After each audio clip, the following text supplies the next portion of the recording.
That'll give you street cred. Made out of paper clips. Gold paper clips. Gold paperclip lanyards. Ready to wear, I can go ahead and roll. Okay. Great. Well, welcome everybody. Appreciate you coming to the panel here. And the title of the panel is "What Color is Your Cyber Parachute?" My name's Cliff Neve. I'm a managing partner with Mad Security. Former retired Coast Guard officer, and been in cybersecurity for a little while. I'm used to being the dumbest person in a group, but rarely is it as pronounced as it is here with the folks that I have on my panel up on stage here. So I'm going to let them do an overwhelming majority of the talking because they're all way smarter than I am. We're going to talk about different types of jobs that are in cyber. We're going to talk about how you can tell which jobs might be for you, as well as strategies, recommendations, and requirements for certain jobs that they may have come across, and any types of stumbling blocks or whatever that might be able to inform you on how to get to where they are, or help you get to where you want to be within cybersecurity. What I want to do first is kind of do a little bit of a baseline, and essentially this is the nice framework with cybersecurity. And so the way that it's organized is among disciplines. So what they say is, securely provision, operate, maintain, protect, defend, analyze, collect, investigate, and then they have different blocks for the different types of positions that are available within those fields. And there's a very diverse group of blocks there, ranging from being a lawyer within cybersecurity to being a threat analyst and everything in between. And so that's one way of looking at the view, and one that I would recommend that you all kind of keep in mind as you look at your career. I also kind of have my own way of looking at things, which is a slightly different view, and that the first block in my mind are entrepreneurs, leaders, policymakers, the talking heads, the people who, frequently aren't really in the game technically, right? And then you have the folks who are mostly in the game from a technical perspective, maybe not your bits and bytes, ones and zeros folks, your auditors, your intel personnel, some of those types of things. And then you have the folks that are where the sausage is made, the security operations center folks, the technical testers, the firewall folks, forensics, incident response, etc. So I think one of the first things that you need to figure out is like which of those groups generally you're going to fall in. And so what I'll do is, again, here's the higher level ones like leadership and management, training and education, systems requirements planning don't require a huge technical background. Ones like digital forensics do, software engineering clearly, exploitation analysis definitely, and then you get the ones that are kind of in between with information assurance compliance and all source intelligence and things like that. So what I'm going to do though is I'm going to back up a little bit and keep this up here. And what I'd like to do at this point is introduce the panel. And actually, let me go to this slide here. And so who we have is we have Emily Corin, who's the Deputy CIO of HHS in the Office of the IG. Candace, who's right here, she's a security engineer for Mad Security. Trey Maxim is with Coast Guard Cybersecurity Operations Center. And Kazi Islam is with House of Reps. And like I said, all of them have very strong technical backgrounds. And so what I'd like to do is go ahead and I'll start with Candace. I'll start with Candace, and I'll ask the question. Where do you find yourself on this chart, and what do you currently do? There's a question. Before you go into that, can you please make a point to speak closer into the microphones, everyone? Because we don't have enough microphones for bodies, and they're not hearing you. It's not your fault. Like right on one. Sure. Is that better? It's not worse. Is that better? It's on. Hey. Okay. There we go. Yeah, I'll turn it off. No, leave it out. All right. Okay, Candace. I fall into the more. Is that one on? I don't No, know. hold it right up to your mouth like a lollipop. You gotta just pull it out. No, just stop. There's switch. Yeah. I fall more into the technical realm of that. I do engineering, and I like fixing broken things.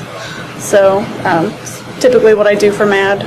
I just recently transitioned more into a sales engineering position to help people, our customers, to get the correct products that they have for their needs. I don't want to eat the mic. Gotta kind of eat it. Don't want to eat it. But yeah, so I fall more in the technical realm of the NIST framework. Okay, and when you say more technical, is it more like penetration testing, security operations center analysis? What types of things mostly have you been doing? I typically do product deployments, like the McAfee SIM. I go out on site with clients and install, deploy, train, configure for them. That's what I was doing previously. Now I do sales engineering. So. Gotcha. All right, Trey. So I'm the branch chief for event detection on the CSOC watch floor. And so in that capacity, I'm more managerial, but we also have a position that's staffed 24/7 that oversees the Coast Guard SOC as well as the help desk and the Enterprise Operations Center. And so in that position, I'm more one of those security operations center types. So those are kind of the two positions I fall under. If that makes sense. Great, thanks, Kazi. Hi, I'm a firewall engineer with the House of Reps, and basically I'm the infrastructure defender. My previous position was more SOC related, so that's where I gained most of my experience. Great. And for me, microphone. I've done all of those, but I'm now a manager. So as a C-level, I think I'm in a unique position to try to leverage the soft skills that a lot of us tend to not develop very well into trying to sell why all of that is good.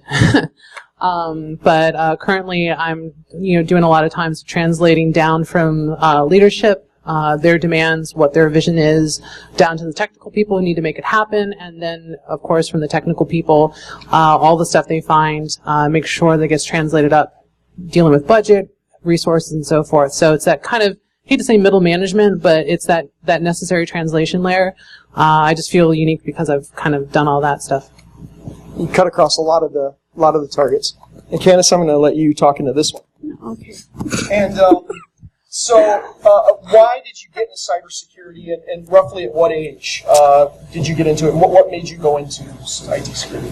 I always loved computers. All through middle school, I was constantly in the principal's office for breaking their computers and installing things that weren't supposed to be able to be installed and whatnot. So I was always interested in it. After that, I went into high school. I took all the computer courses that my high school offered and was told women can't do that pretty much at every turn. And I'm obstinate, so that just made me want to do it more. So that's pretty much how I got into it. Great.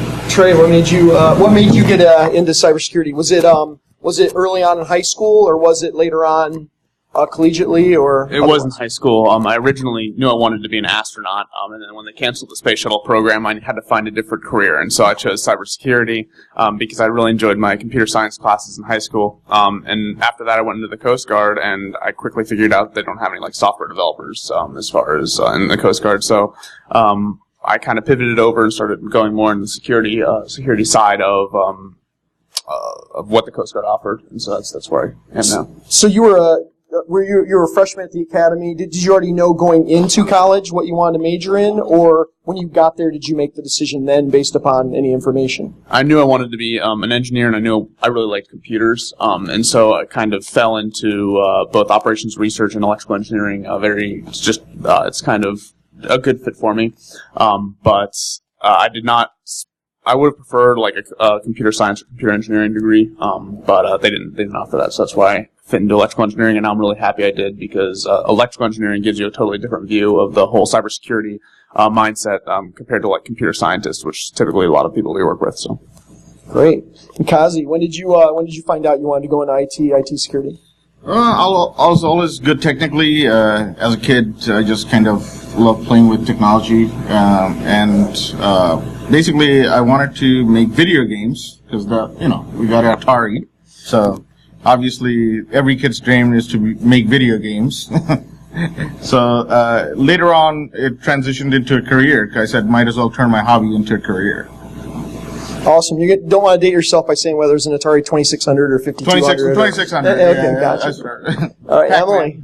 So I thought I was going to date myself. That actually, there's a thing called the BBS, bulletin board systems. That's how old I am. So back in the day, that was what kind of got my interest, because you were finding stuff that was cracked games and learning, what was copy protection and really kind of digging down. I was the kid that would take apart clocks and sort of get them back together. But that curiosity was one of those things that as I got into a college program, which was originally computer engineering, and then found out that there was no computer security stuff there, but I was supporting a master's program at my university that actually had a security component to it. So I was just innately interested in what was available then, even though it wasn't formalized. And it wasn't until probably about 3 or 4 years after graduation that I got my first actual full-time security gig, and that would have been just about the 2000. And for that I also blame Sneakers. If anyone's seen that movie, that's usually was also inspiring. Hey, they're doing cool stuff. It's interesting. It's kept my attention for 2 hours. I want to find a way to do that as well. So, I got media inspired as well. Not hackers. Definitely not hackers. Nice. So Candace, you kind of mentioned that you kind of dug in a little bit, and one of the reasons you went in was because you were stubborn, and you wanted to prove everybody wrong. So throughout your career, and throughout your walk within cybersecurity, what did you find out about yourself besides that you were stubborn? What else did you find out that led you down a certain path to where you are, whether it was, wanting to be more technical, wanting to work more with people or less with people, or whatever the case might be? I've had a lot of different jobs throughout my life, a lot of different roles, so I just kind of sussed out what I liked and what I didn't like. I'm not a people person, so managing people is not a strong suit of mine, so I avoid that. I like dwelling in the basement alone in the dark with my computer. That's my jam.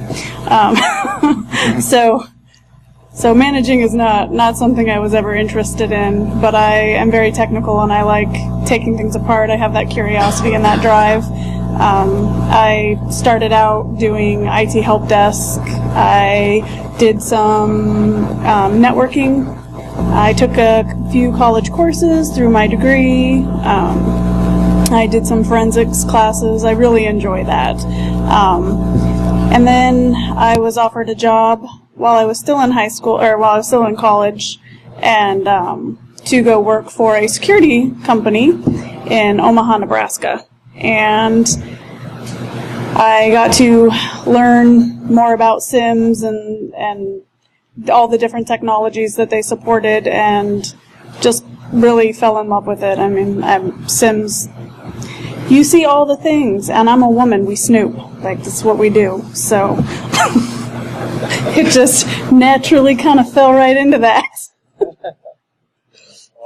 Awesome. Thanks. And then, so Trey, so you started, and when you were at the academy, they actually had a CTF program. So I think a lot of us that are a little bit far removed from college. I know when I went, my most technical class, hands-on class, I guess, was Pascal. So I didn't have the opportunity to do a lot of the other things. Can you talk a little bit about your college experience and being able to do CTF and how the academy maybe classified that? Absolutely. So we had a cyber team at the academy, which was just awesome because you got a sports credit for sitting in a room and doing cyber stuff, which was amazing.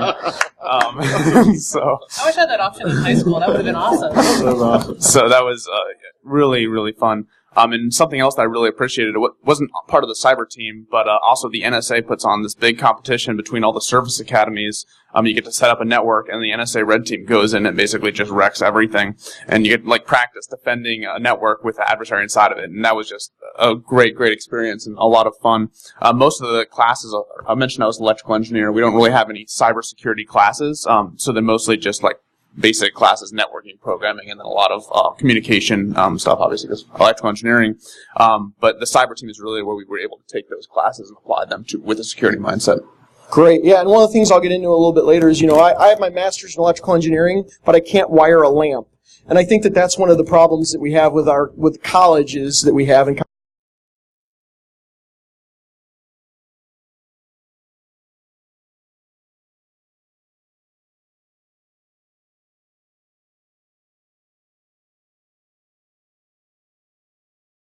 college education, difference between the theoretical and the hands-on, and so I'll hit on that with the panel here in a little bit too. So I'm glad you got a chance to get some hands-on while you're in college.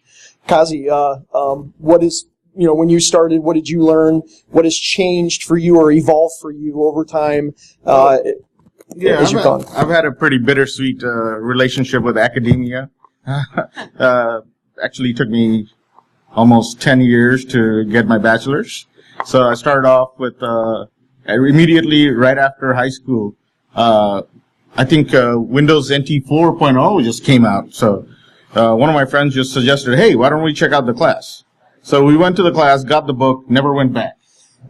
And been on that trajectory ever since. So started off as a data entry clerk and then worked my way up. But basically what I would say is college doesn't prepare you for the real workplace. So you have to have extracurricular training that you need to take. And most of the time, if one doesn't exist, you kind of have to learn it on your own. So I'm going to date myself, but I took Fortran?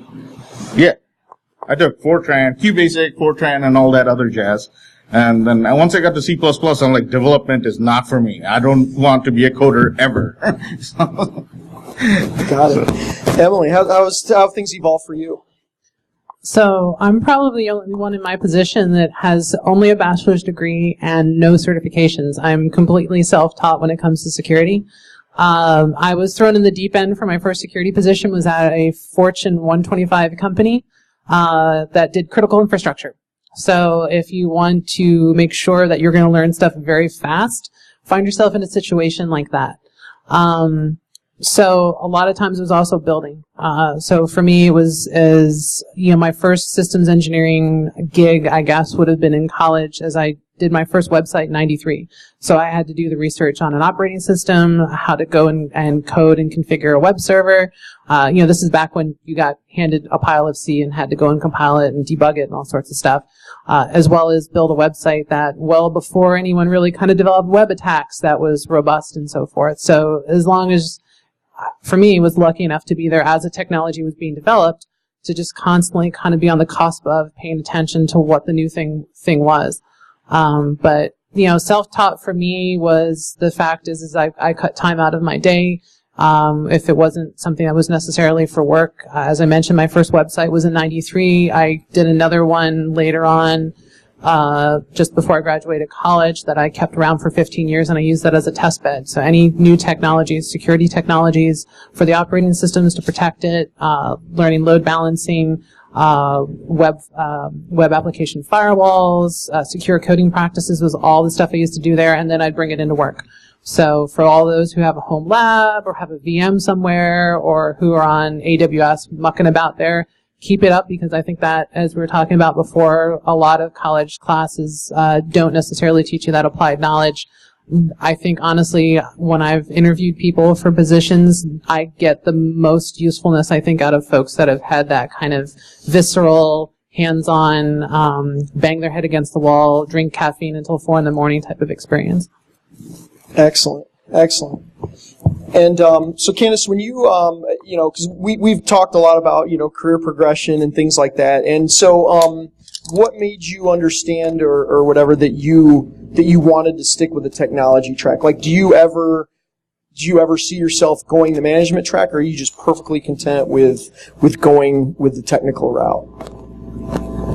Right now, I'm content staying with the technical route. 10 years from now, who knows? Maybe I get tired of fixing stuff. I really have no idea. I just kind of go where the wind blows me. And can you talk about some of the opportunities that you've had, or the skills that you have particularly that have been sought out by companies, like that, as far as the skills you have that companies have been most interested in? My knowledge in sim tends to get a lot of attention. There doesn't seem to be a lot of people out there that know that well. So I get a lot of recruiters hounding me just because I have on my LinkedIn profile that I know McAfee Sim. I get probably 2 or 3 offers a week just purely based off of that. But I have a lot of certifications that I think tend to catch their eyes. When I went to school for forensics, so I have a lot of forensic-based certifications that my instructor encouraged me to get in lieu of taking a final exam. Most nerve-wracking portion of my life. By the way, pay $1,000 for an exam, and if you fail it, you also fail the class. But it helped out a lot, and I didn't fail them, so yay! But yeah, so mostly my certifications and just my work experience is really what tends to attract recruiters. Great. And Trey, you're a supervisor in a security operations center. As far as the analyst, when you hire people in, or when you review people, or when you're evaluating who you want to be part of the detection team in the CSOC, what are the qualities that you're looking for? So the primary thing we look for is just that curiosity and that problem-solving mindset. But at the same time, we work in a classified environment, so the top secret clearance is probably our biggest hindrance, and that's what keeps a lot of people out and what makes it so hard to find people of good quality. But definitely the mindset, that security mindset, problem-solving mindset. People that are curious and aren't just going to accept whatever they see. Just there's alerts, probably nothing. People that want to dig in and stuff and really look around. Those are the people we're looking for. So. Great. And Kazi, so it took you a while to get your degree, and along the way, what other types of education, certifications, like what sources of knowledge did you seek out or that you find helpful? So I think I'll give you a pragmatic answer here because basically people look for 2 things, either vendor-specific certification or experience. In my case, it was experience. And it's good to have big names behind you. I started at Citibank, went to VeriSign, and, so on and so forth. But having names like that on your resume, gets a lot of looks. And then, on top of that, the technology that I was exposed to at those companies, it was like cutting edge. So, if you throw out names like Checkpoint, Palo Alto, Juniper, and you've actually been able to touch those things and work on it, that's what gets you. And once I got my Security Plus, that just, took me to another level. And that's what put me on track to the security path. So I think before that I was more, I was doing help desk, I was doing SOC, but then once I got my Security Plus, that's when they took notice and said, okay, maybe we'll put you in this spot. Right. Emily, what do you look for when you hire folks? Well, to kind of build on the diversity aspect of it, if you go on LinkedIn, you can see, I've had as many jobs as I've been out actually in the working force. I'm very restless. I don't actually kind of ding people for the fact that they've moved around a bit. For me, that's usually a lot of times when you look at that, the time, the level of curiosity, they're trying to find the right spot. Sometimes things just don't fit. I look for stuff that people have had a list of progressions. For me, it was a matter of I was at the right place at the wrong time or the wrong place at the right time. I've been involved with enough specific incidents that had gotten me to learn a lot of stuff. So if someone puts on there that they've been a short time, It's a matter of like, well, explain a little detail about the work that you've done. I'm not like, well, you've only been there 6 months. Well, maybe something imploded and had you move on. Also with hiring too is I want somebody who can actually talk about solving problems. When it comes to interviews, I'm not the one, I hate the panel interview where you're in there like, I have a list of 7 questions. They mean absolutely nothing to me. These microphones suck.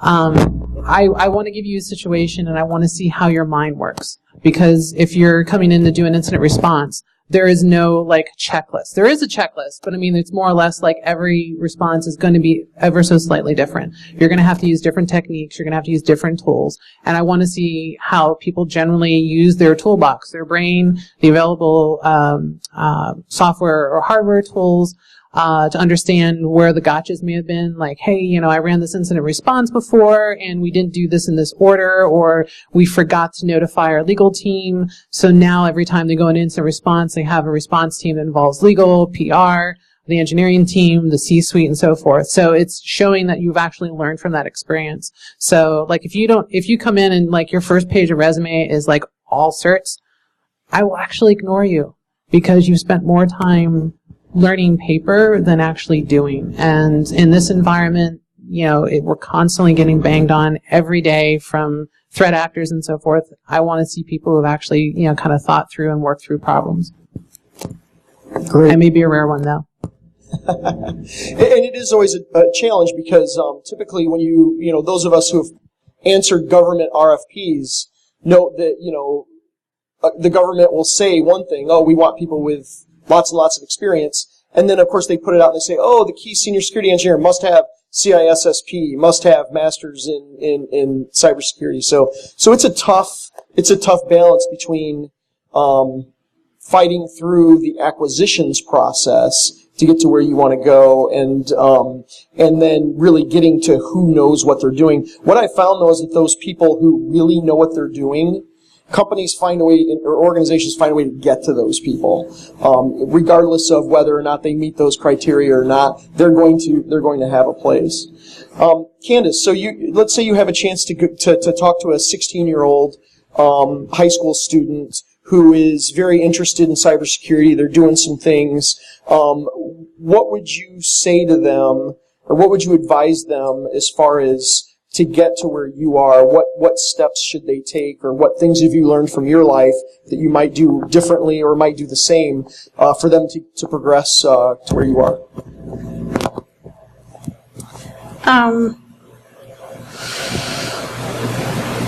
Start thinking about what you want to do early on. It took me a long time to decide what I wanted to do. I did a lot of different things.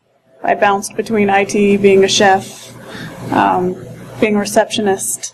I had no direction or clue, and it took me a long time to get into my career because of that. So all my school counselors were always driving that. Start thinking about what you want to do now, and I didn't listen, but, that would be my recommendation is listen to your counselors and start thinking about what you want to do. Get a job while you're in high school. Start learning what you don't like so you can find out what you do like. College. Yeah, college is important. The timing of it, we talked a little bit about it. Yeah, so I'm not a huge advocate for college.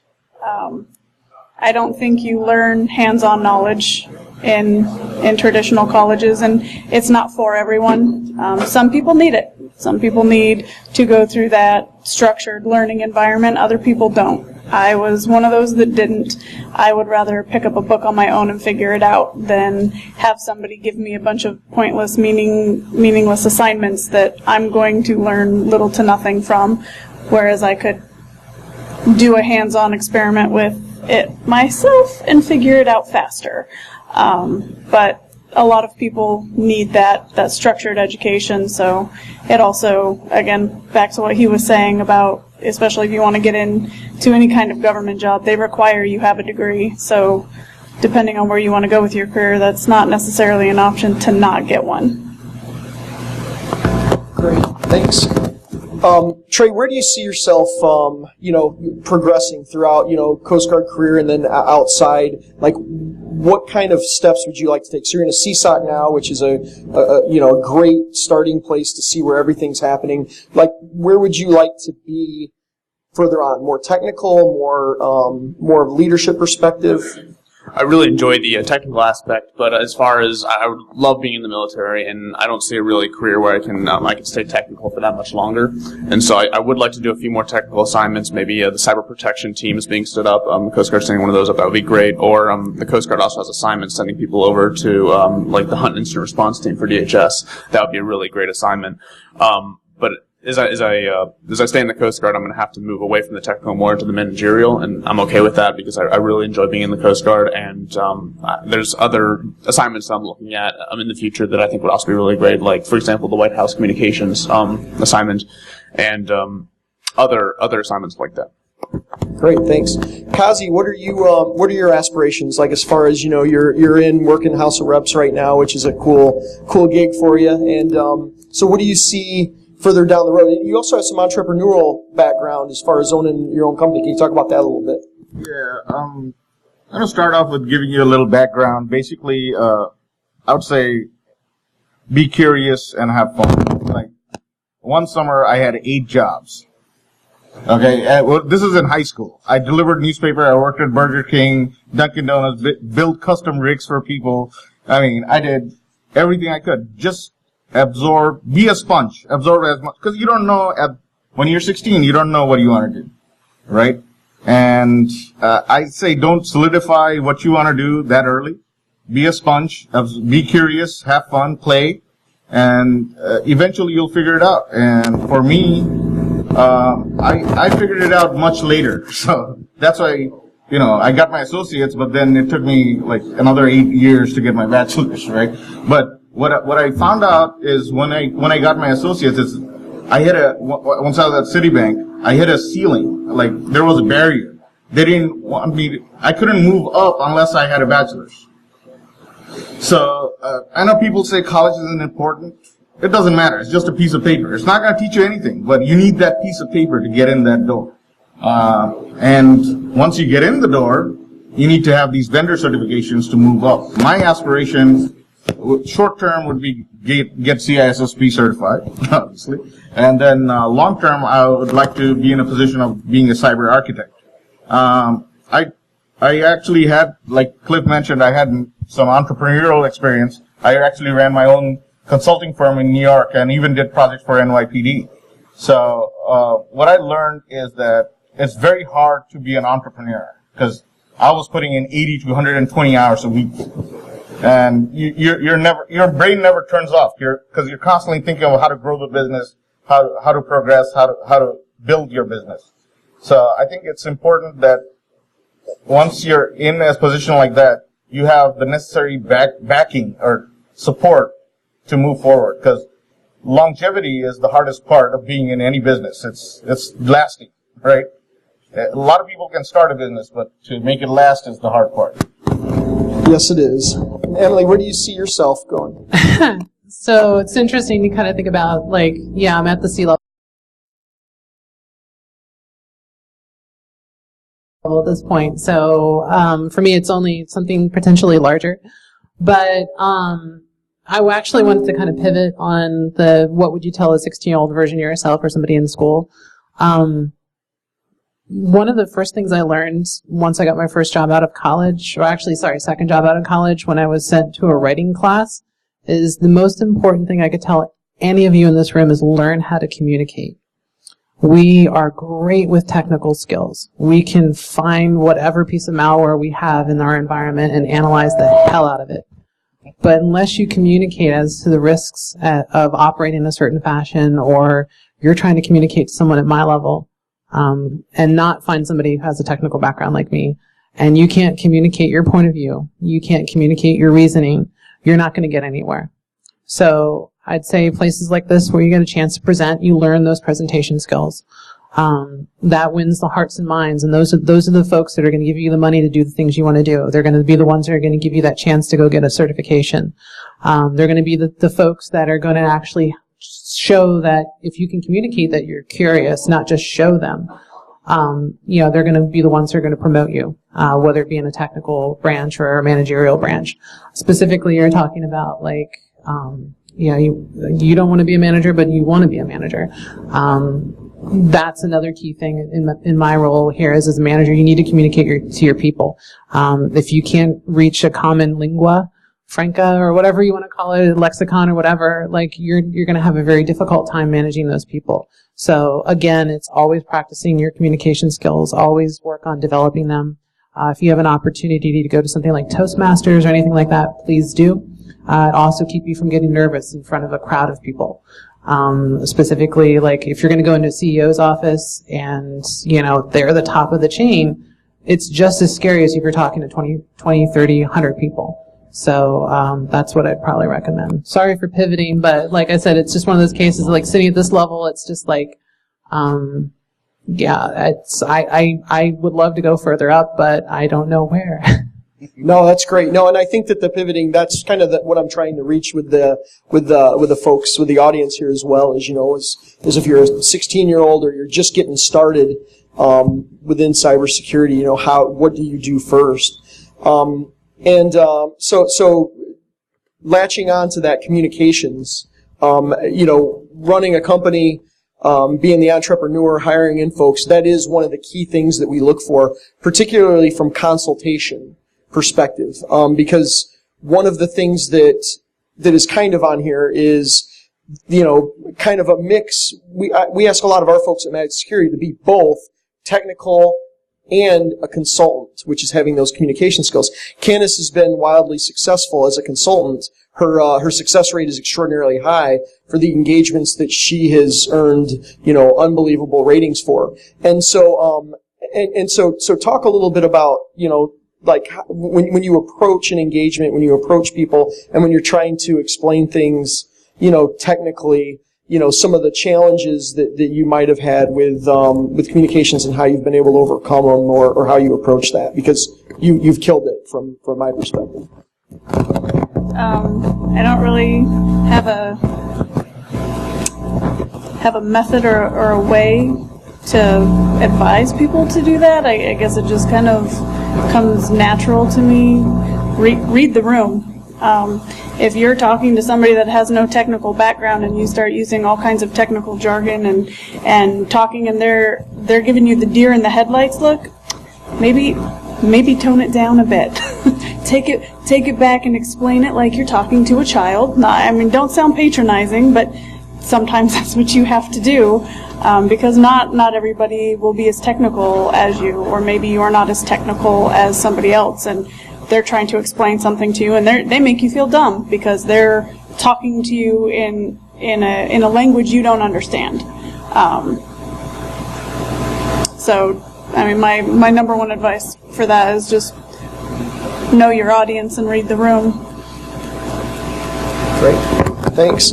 And Trey, I know that you work in an organization where the cybersecurity is more of an enabling function as well.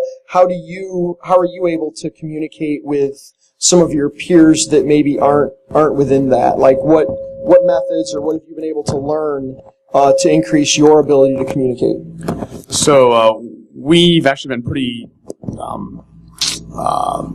lucky at CG Cyber because we're a brand new organization within the Coast Guard, and we've kind of handpicked the people that work with us. So I do work with a lot of really technical people, which is great because there's a really in-depth understanding of the Coast Guard network. There are a lot of subject matter experts that really know exactly what they're talking about.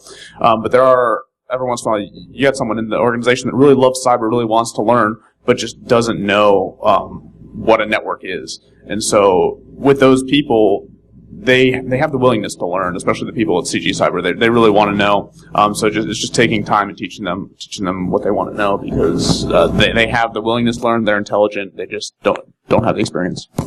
Great, thanks.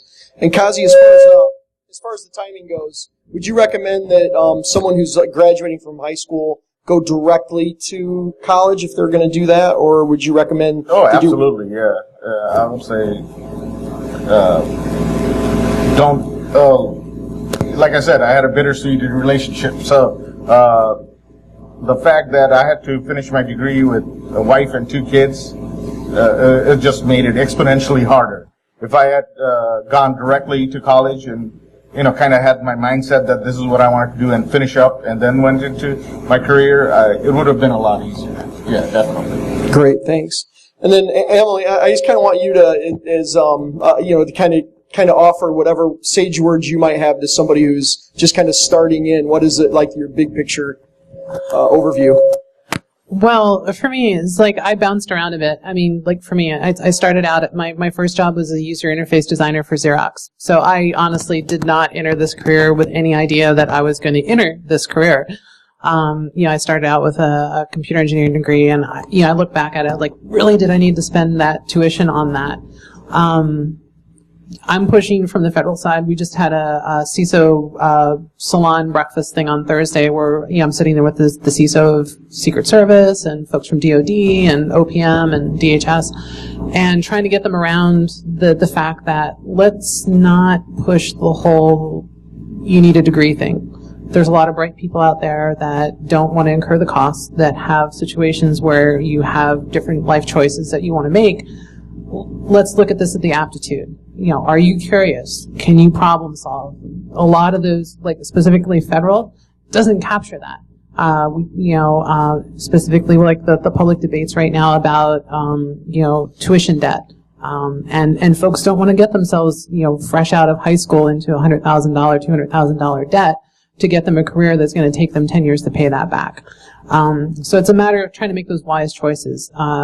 Sometimes there's a balance that you can go to school and do your career. I know when I graduated college, it was just at the cusp of the .com, but I decided to go get a stable job because I had bills to pay.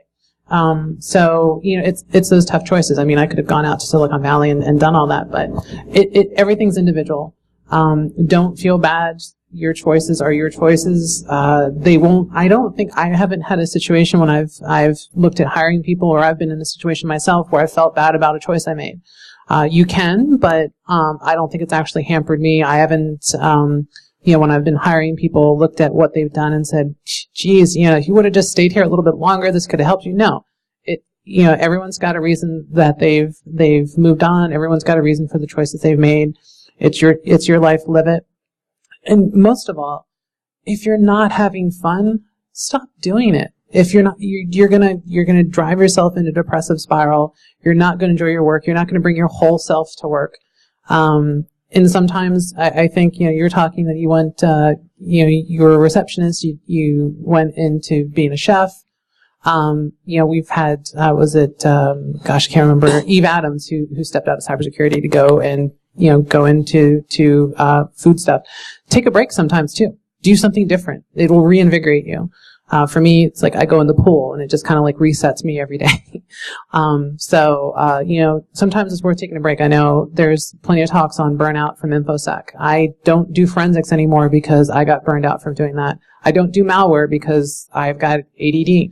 I can't concentrate. So, sometimes you're going to have to kind of, fish your way like salmon through the water to try to figure out like what works for you. For me right now as a manager, and a C-level person, it works, but there may be a time where I'm just tired of the politics and I'll move on. Don't be afraid to make those choices as well. Great, thanks. And so at this point, I'd like to see if anybody in the audience has any questions. I've kind of wrapped up with mine. Yes, sir.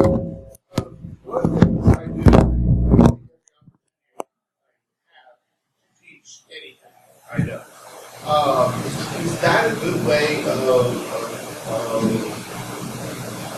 managing that communication with them? Absolutely. I actually started off teaching A+ and MCSE, just not because I was good at it, but because I wanted to solidify my knowledge. Teaching is the hardest job I would say anybody can ever do. It not only reinforces your knowledge, it helps you grow those communication skills, those soft skills that, are much needed, that not get much focus in this industry particularly. I think, even if you do a computer science major or CIS, they will do maybe 1 or 2 English class or business writing, and that's it. The only time you actually collaborate with people is at the end when you're doing your project. that's like one class out of 4 years where you actually learn how to work with a team, and like he had a great experience with Capture the Flag, but most companies, most institutions don't have that type of experience. Yeah, I was going to say about the teaching aspect too, is much like giving presentations, is you're, by the art of regurgitating, doing that communications thing, you're running through your thoughts to basically do a check on that. But also, I guess if you want to work into some cognitive psychology of it, that combination of basically recall, regurgitation, audio back is this feedback loop that basically starts to develop those patterns in your head, so that, like, if you're doing an incident response, like if you're communicating having done this procedure in a verbal environment, you're teaching people like that, it gets in your brain so that it just becomes a reflex later. Like, you just know what to do. You're not having to go and look at the book. So, that's another advantage from going and doing that type of teaching. Something else that is also a benefit to that I found when I give training is that your students or the people that you're teaching will ask you questions and give you a fresh perspective on things. Like, maybe they bring up a topic or a question you don't know the answer to. So it provides you an opportunity for growth of your knowledge as well by getting input back from other people. Thanks. Any other questions?